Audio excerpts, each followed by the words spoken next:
પુરુષોત્તમ માસમાં એકાદશી પર કરેલું નાનું દાન પણ હજારો ગણું ફળ આપે છે. ભગવાન નારાયણને આ અત્યંત પ્રિય છે. જય વ્રત, જય શ્રી લક્ષ્મી નારાયણ. ભક્તો, પુરુષોત્તમ માસની એકાદશી ભગવાન નારાયણને ખૂબ જ પ્રિય માનવામાં આવે છે.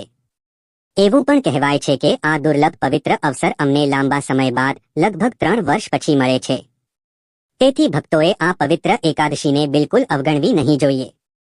માન્યતા અનુસાર આ દિવસે કરેલું નાનું દાન પણ અનેક ગણું ફળ આપે છે. જો તમારા મનમાં પુરુષોત્તમ માસ, એકાદશી વ્રત અથવા ભગવાન નારાયણની પૂજા વિશે કોઈ પ્રશ્ન હોય તો તમે કોમેન્ટમાં જરૂર પૂછો. અને ખાસ કરીને હું જે દાન વિશે જણાવવા જઈ રહ્યો છું તે તમે જરૂર કરજો. ભગવાન નારાયણની વિશેષ કૃપા તમારા પર બની રહેશે. શાસ્ત્રોમાં કહેવાયું છે કે ભગવાન નારાયણને એકાદશી વ્રત અત્યંત પ્રિય છે.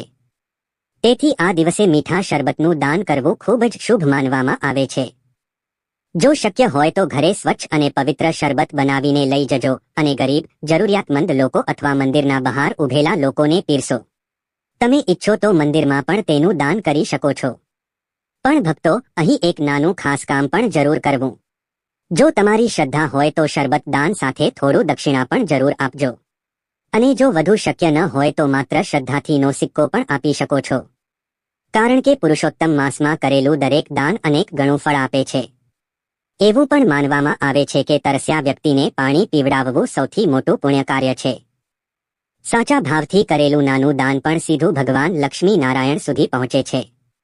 આવા શુભ કર્મોથી ઘરમાં સકારાત્મકતા, શાંતિ અને ભગવાન નારાયણની કૃપા સતત બની રહે છે.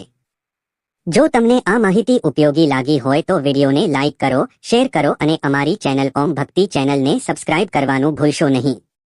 કોમેન્ટમાં જરૂર લખજો, જય શ્રી લક્ષ્મી નારાયણ. આગામી વિડીયોમાં આપણે જાણીશું કે એકાદશીના દિવસે કયા કાર્યો ટાળવા જોઈએ અને કયા કાર્યો પાપ ગણાય છે.